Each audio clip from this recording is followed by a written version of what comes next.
نبی پاک صلی اللہ علیہ وسلم کی حدیث ہے مسلم میں طبرانی میں، حضور نے فرمایا آؤ میں تمہیں پچھلے زمانے کے ایک ایماندار نوخیز ولی اللہ کی بات سناؤں۔ پچھلے زمانے حضور نے فرمایا پچھلے زمانے میں ایک بادشاہ جادو کے زور پہ حکومت کرتا تھا۔ جادوگر بوڑھا ہو گیا تو کہنے لگا بادشاہ کوئی نوجوان میرے پاس بھیج دے، اب میں بوڑھا ہو گیا ہوں، میرا پتہ کوئی نہیں کب مر جاؤں۔ ایک نوجوان کی ڈیوٹی لگائی، بڑا زیرک سمجھدار، اپنے رعایا میں سے چن کے جو ذہین فطرت مزاج بچہ تھا وہ اس نے لگایا۔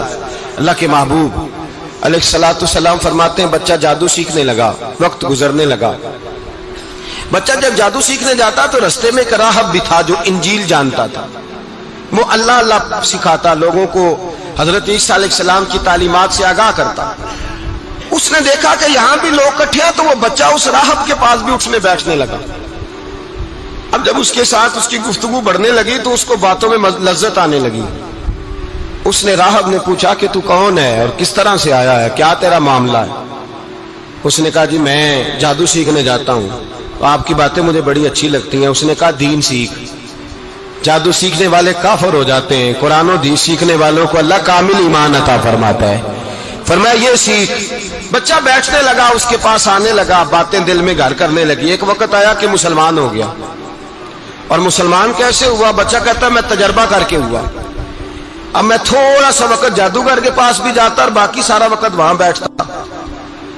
میں ایک دن جا رہا تھا تو رستے میں اژدہا تھا، بہت بڑا سانپ تھا، رستہ روک کے کھڑا تھا۔ یہ حضور نے بیان کی حدیث، نبی پاک صلی اللہ علیہ وسلم فرماتے ہیں بچہ کہتا ہے کہ رستے کے اندر سانپ ہے، رستے بند ہے، لوگ چھتوں درختوں پہ چڑھے ہیں، راش ہے۔ کہتے چھوٹا سا روڑا میں نے اٹھایا تو میں نے کہا اللہ اگر جادوگر سچا ہے تو اسے مار دے۔ چھوٹا سا روڑا میں نے پھینکا، اژدہا کوئی نہ مرا۔ پھر چھوٹا روڑا اٹھایا، میں نے کہا اللہ اگر وہ عالم سچا ہے تو اسے مار دے۔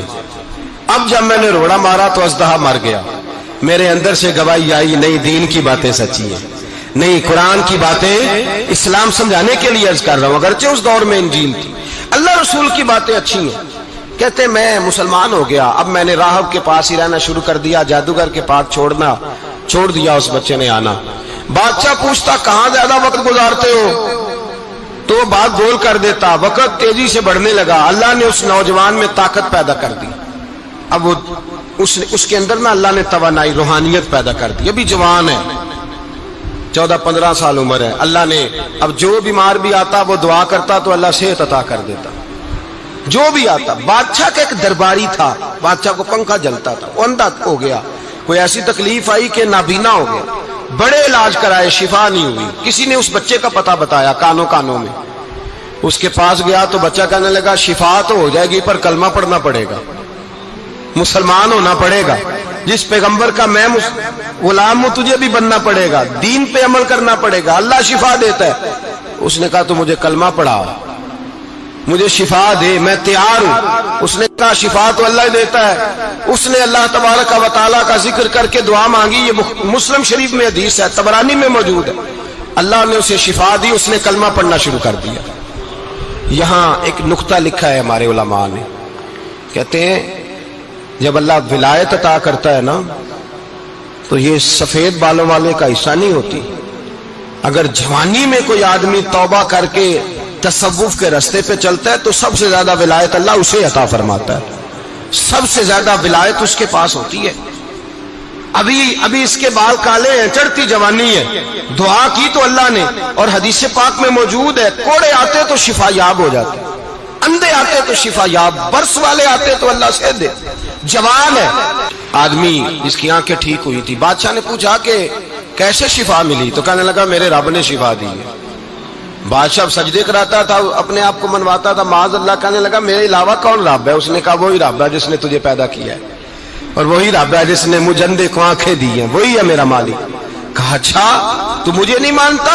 کہا نہیں میں اپنے رب کو مانتا ہوں۔ بادشاہ نے اسے سزا دی، ستایا، اس نے بچے کا پتہ بتایا، پھر بچے کو بلا کے ستایا تو اس راہب کا پتہ بتایا، راہب بھی قتل ہو گیا، نابینا بھی قتل ہو گیا۔ بادشاہ نے کہا سپاہیوں سے اس بچے کو لے جاؤ اور پہاڑ کی چوٹی پہ جا کے نیچے پھینکو تاکہ مر جائے۔ بچہ پہاڑ کی چوٹی پہ گیا تو ہاتھ اٹھا کے کہنے لگا یا اللہ میرے لیے نہیں اپنے لیے، میرے لیے نہیں اپنے لیے انہیں اپنی قدرت کے جلوے دکھا، میرے لیے نہیں اللہ کے بندے اپنی جان بچانے کی دعائیں نہیں مانگتے اپنے لیے، انہیں اپنی قدرت کے جلوے دکھا یہ دعا مانگی، جتنے لوگ ساتھ آئے تھے وہ سارے زمین پہ گرے اور سب مر گئے، پہاڑ سے گر کے مر گئے۔ بچہ واپس سیدھا بادشاہ کے پاس کہنے لگا لو بھائی میرے رب نے مجھے بچا لیا ہے۔ جوان کا ایمان دیکھو، میرے رب نے مجھے، بولو میرے اللہ نے مجھے ایمان کی گواہی دے رہا ہے، میں بچ گیا ہوں، تو جھوٹا ہے میرا رب سچا ہے۔ اس نے کہا لے جاؤ اس کو دریا میں، کشتی میں بٹھاؤ، بیچ دریا کے جا کے دھکا دے دو۔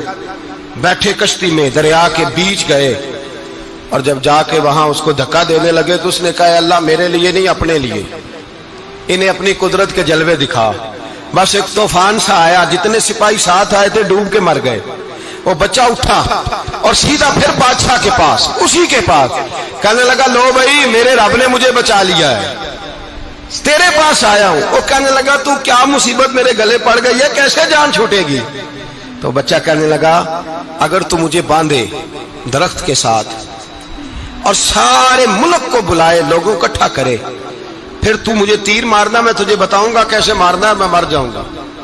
اللہ کا بندہ نوجوان ایمان دیکھو، مرنے کے طریقے بتا رہا ہے، میں تجھے بتاؤں گا میں کیسے مروں گا۔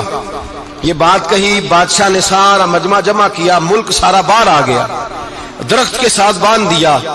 کہنے لگا بھائی لوگوں یہ مجھے مارنا چاہتا تھا، مار نہیں سکا، اب میں اسے بتانے لگا ہوں کہ میں کیسے مروں گا۔ اسے کہو جب تیر مارے تو ساتھ میرے رب کا نام بھی لے، میں اپنے رب کے نام پہ جان دوں گا۔ بادشاہ نے اللہ کہہ کے تیر مارا، پیشانی میں لگا، بچے کی روح پرواز کر گئی، جتنا مجمع کھڑا تھا سارا کلمہ پڑھ کے مسلمان ہو گیا، سارے مسلمان ہو گئے۔